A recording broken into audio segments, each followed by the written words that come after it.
Malcolm Butler. Here he comes. Excellent. Two-time Patriots corner. Here you go. How you doing, Malcolm? Hey, nice to meet you. Hey, Malcolm, how you doing? Good to meet you. I don't think we've ever met. That's right. So he's sitting to us and coming to us in the Raising Cane's guest chair. Game days are better together. Game days are better with Cane's.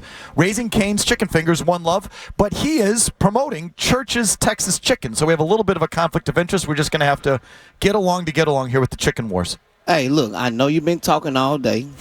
So have a bite of this wet, juicy chicken. Because I know your mouth's dry because you've been talking all day. Yeah, he's talking every day, all day. And keep your heart warm.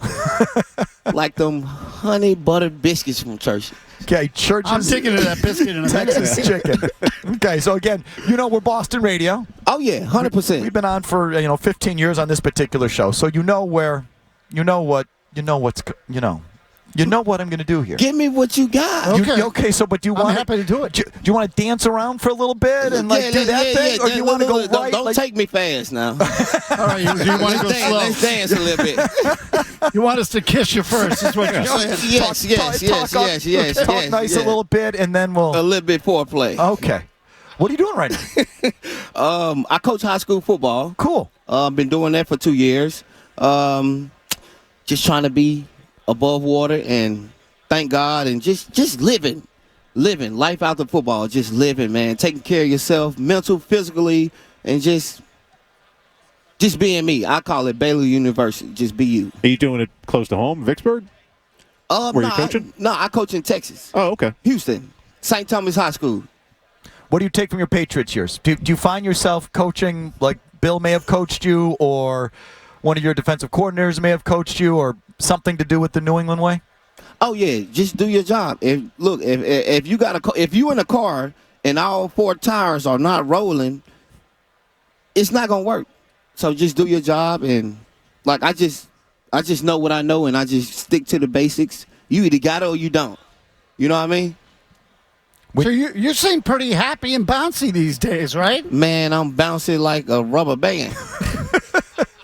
So before we get to the stuff we really want to get to, you played for Vrabel, right? Yes. So what can, if you were advising players on the current Patriots roster, what should you expect from Mike Vrabel? And fans want to know what to expect from Mike Vrabel. What would you say? So Mike Vrabel, when I left New England and went to Tennessee, I think we went 9-7 when I got there.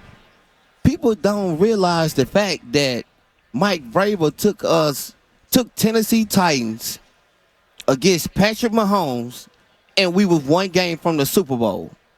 Like he's a great coach. He's a player's coach. Like he field players, and he got the same philosophy as Bill Belichick, but he's a little more nicer. You know what I mean? Well, he played, so he probably has that vibe that he can relate with you on that level. Yes. You see him out there messing around with Derrick Henry, running routes on players like a younger Pete Carroll. I don't know if Pete Carroll can do it no more, but yeah. Pete Carroll's going to coach the Raiders this year. But does Mike run the same defense as Bill? We're actually hearing that Mike's going to bring in a defense where they're going to be one gapping up front, which Belichick never did. He always wanted two gapping up front. In Tennessee, was it more of an aggressive, attack-oriented defense, and you think that's what he's going to bring? I'm going to tell you one thing that Mike Vrabel and Bill Belichick said. We don't talk about injuries or we don't talk about plays. But you can now. Yeah, but I'm still sticking to the law.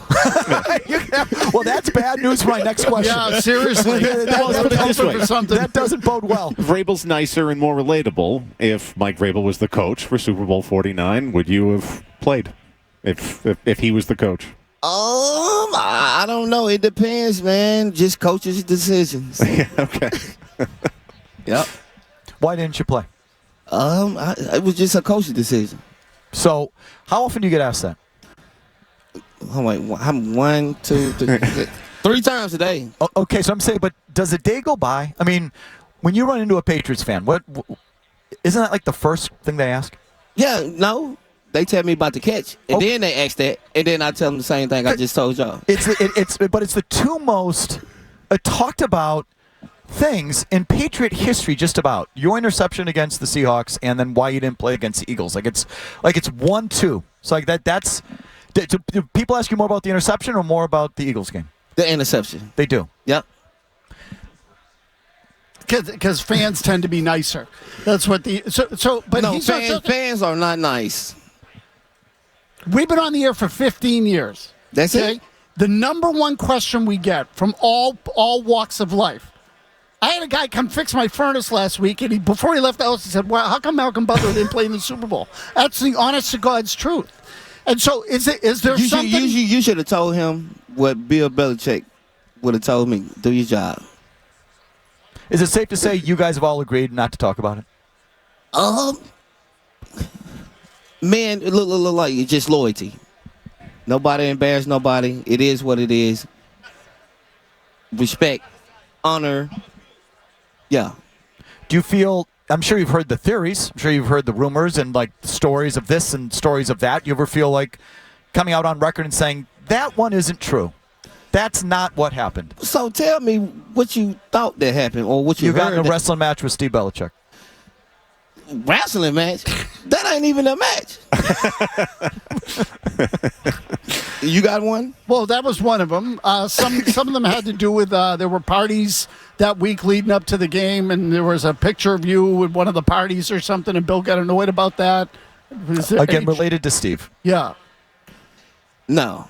I think a ring is more important than a party. I can do that for the rest of my life. Actually, I did it last night. Yeah, that it was, you were told don't go out this week. There was Instagram photos of you out and about, and after that it was like, well, he didn't listen, so we're going to bench his ass for the Super Bowl. Something along those lines. I ain't seen none of them photos. But, like, we are a grown man. We do got a time to be at work and then a time to not to be messing off. So, yeah, you can try another one. Without getting into the why, did you ever feel you were done wrong by being in uniform, put on the sideline like that? Like, if he was going to discipline you, to deactivate you? Nah, but, like, what if I would have gotten that game and played so terrible? You know what I mean? Like worse than Johnson Batamosi? Like God makes, like, life just life. Yeah. It's supposed to happen how it happened. You can't predict anything. Didn't nobody predict I wasn't going to play or whatever. So, like, you just live life and you just keep going. When did you find out you weren't playing? When did you find out? Do you remember? During the week or before the game? When did you find out? Somebody, you got Universal North Carolina number? Because y'all most definitely can call him. Call and ask him. So, we'll get off this in 1 second, but you did come back. He re-signed you, okay, for that second term, which I always said this, Malcolm. Whatever it was, whatever happened, it couldn't have been that bad. Because if it was that bad, Bill would say, I never want anything to do with them ever again. And that wasn't the case, which makes it even worse. Because if it could be forgiven to the point where they brought you back, how come it could be forgiven to the point where they wouldn't play you to win a championship? You ever think about it that way? You basically said what I already said last year at Radio Row.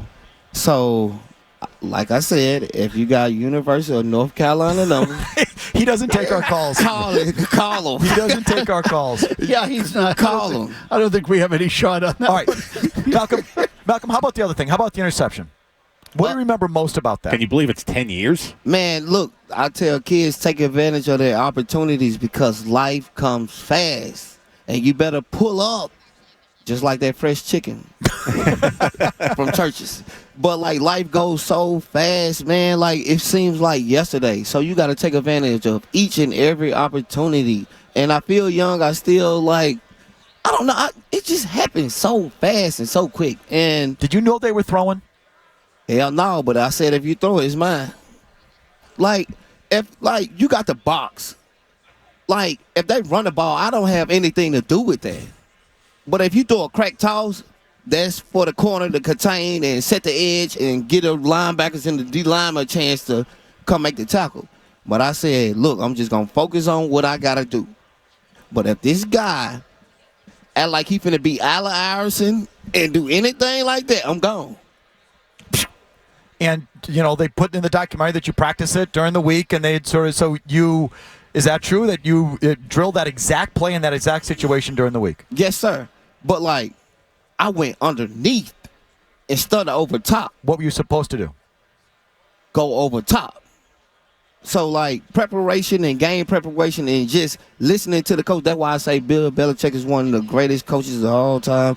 He's an asshole too, but he's a father figure guy. He teaches you about being a man on and off the field. So I got to give a lot of credit to him and Brandon Brown also for like holding the guy and allowing me to get over top. Well, and that was his game too, Browner's game. I mean, he could lock people. But so I want to get this straight. You were supposed to go over the top, but you changed on that play. I went under? No, I went underneath. I went around it. I went around it instead of over top. And they wanted you to go over the top? Huh? And they wanted you to go over the top when you were doing it? No. When I went, so like, how the hell you gonna pick that off? Right, exactly. But like, that's simple football. Like, everybody is athletic in the NFL. Everybody got skills and talent. But like, once you be a student of the game, your game will be much better. So do you feel like you don't get enough credit for instinctually making that play and too much is made about like the coaches? Matt Patricia said I had one of the biggest plays in Super Bowl history. Did you ever hear, Matt, you ever heard that comment? Talking about with Detroit Lions. I had one of the best plays in Super Bowl history. Yes, he did say that. I leave my guy alone, man. Leave my guy alone, man. Matt and Pete, man. Shout out to Detroit Lions. All right, Malcolm, thank you so much for coming by and submitting to the grilling and the question. I'll ask you one more time. Why didn't you play in that Super Bowl? You want me to Google the note? We'll enjoy the chicken. I was going to ask you a different way. Was it a football decision? It was a coach's decision. Okay. All right. Malcolm, thank you again. If you like that clip, check out more videos from Felger and Mazz here. For more Patriots analysis and opinion, hit this playlist. And for all the latest from the Sports Hub, download the app at 985thesportshub.com.